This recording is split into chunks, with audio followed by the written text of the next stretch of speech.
So, picture this. We roll into Willow Creek, this picture-perfect neighborhood with a sparkling man-made lake, thinking we've landed in suburban paradise until the HOA president shows up at our door, acting like she owns our souls. My wife, Emma, politely tells her we're not signing up for their little club, and the next thing you know, our neighbor's screaming about calling the cops. I mean, 911 over an HOA form? That's when I knew we were in for a wild ride.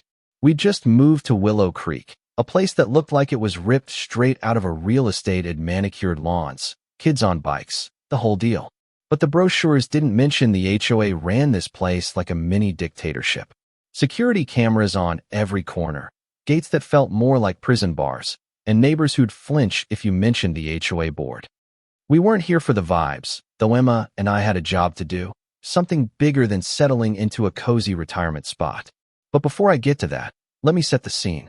It's our first week, and Margaret Hensley knocks on our door. She's 60, silver hair styled like she's auditioning for a soap opera, with this smile that says, "I'm in charge, and you'll like it." She's the HOA president 15 years running. Mind you, and she's holding a clipboard like it's the Constitution. "Mr. and Mrs. Carter," she says, zeroing in on Emma. "I need your HOA membership form and your first payment." Everyone joins. It's how we keep Willow Creek pristine. Her tone's got this edge, like saying no is a personal insult. Emma, who's been my rock for 17 years, steps up with this sweet smile that I know means trouble. "Mandatory, huh? That's funny, Margaret, because I read our purchase contract all 52 pages and I didn't see anything about required membership. Care to point me to the fine print?" She's already got the contract out, highlighted like she's prepping for a courtroom showdown. Margaret's face twitches, but she doubles down. "It's community policy," she says, waving at the perfect lawns like they're her personal empire. "We have standards." Emma doesn't blink. "Standards are great, but I'm more into legal contracts.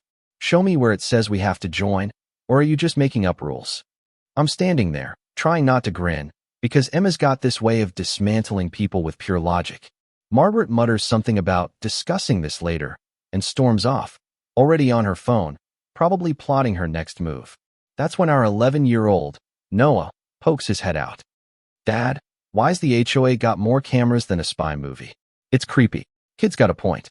From our window, I see Margaret pacing, her phone call getting heated, and I get this sinking feeling we've just poked a hornet's nest. Emma leans in, her voice low.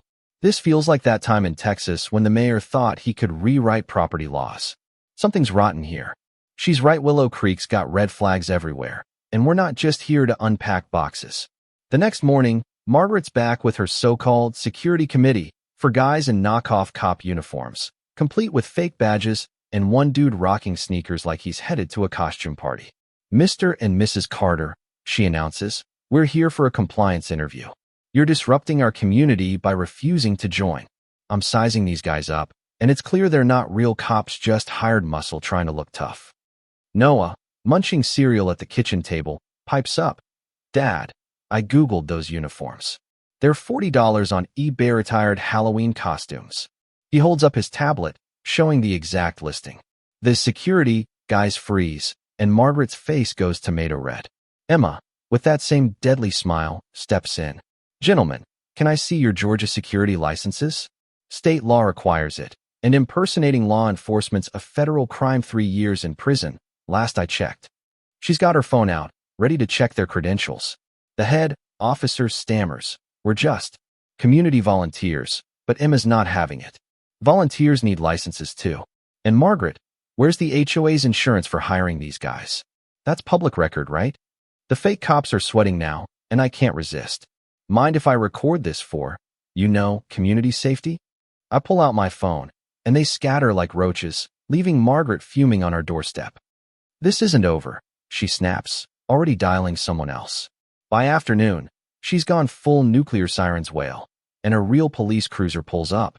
Sheriff Tom Baxter steps out, looking like he's seen every kind of nonsense in his 30 years on the job. Margaret's trailing him, pointing at our house like she's calling in an airstrike.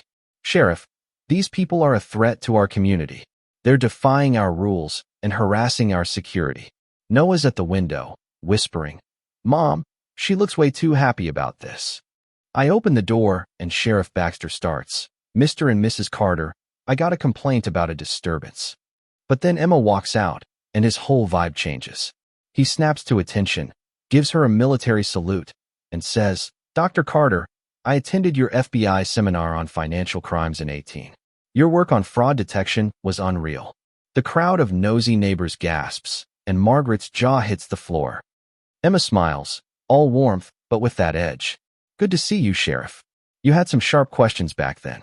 Care to tell me why you're here over an HOA form? Baxter glances at Margaret, already smelling the BS. Ma'am, are you saying you hired fake cops to strong-arm these folks?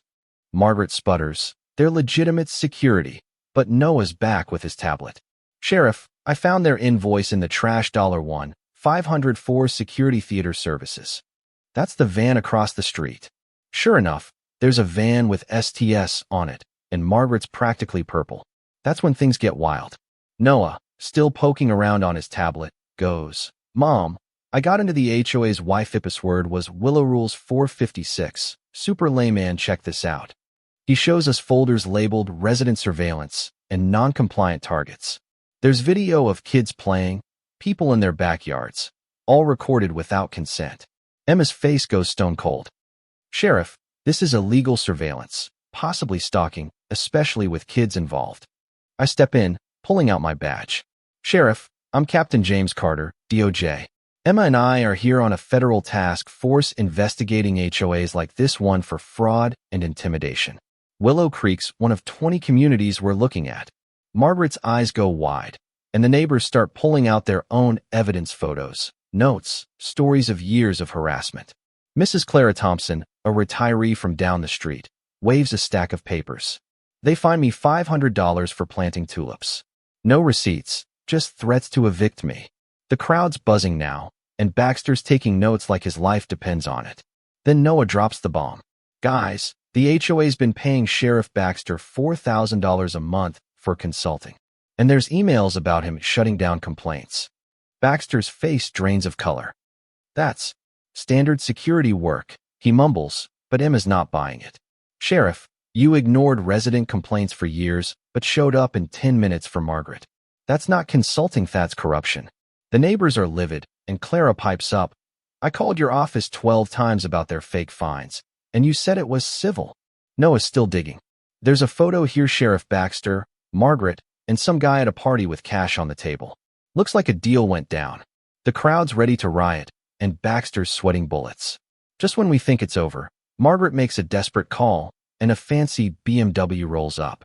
Out steps Victor Lang, a slick lawyer in a suit that costs more than my car. I'm here to protect Mrs. Hensley's rights, he announces, like he's saving the day.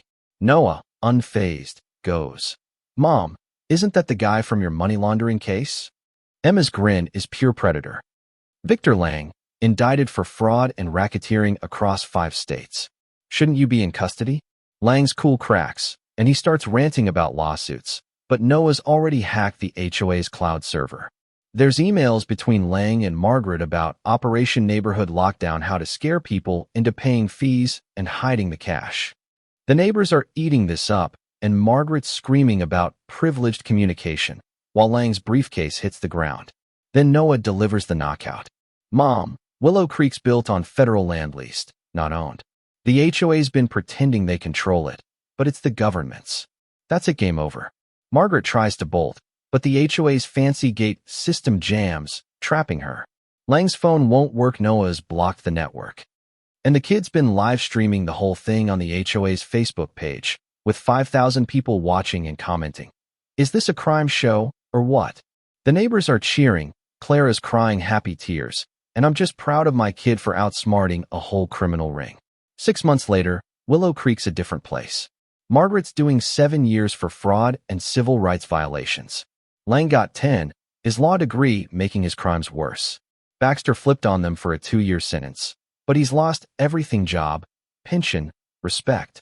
The feds used our evidence to bust 75 HOA scams across 6 states, recovering millions. Noah's a mini legend in cybersecurity, but we're keeping him grounded with math homework. Clara's running a new residence council, and she planted a rose garden where the HOA's creepy security booth used to be. The cameras are gone, the gates are open, and kids play without being spied on. We even got a permanent land lease from the feds, so no one can pull this stunt again. Standing on our porch, watching Noah teach Clara how to FaceTime her grandkids while neighbors plan a block party. I feel like we didn't just win a fight, we gave a whole community its freedom back. Emma leans into me, her smile saying it all. Ready for the next one? She whispers. I laugh, knowing some other shady HOAs probably out there, leaving a trail for us to follow. But for now, we're soaking in the peace of a job well done. If your HOA's got you jumping through hoops or acting like they own your life, drop your story in the comments. Have you dealt with a power-hungry board or a neighbor who thinks they're the law? Let's hear it. Your story could be the spark that brings the next bully down. Hit that like button if this hit home, and subscribe to catch more stories of justice served with a side of sweet irony. Thanks for watching, and if no one's fined you for your mailbox today, it's a good day.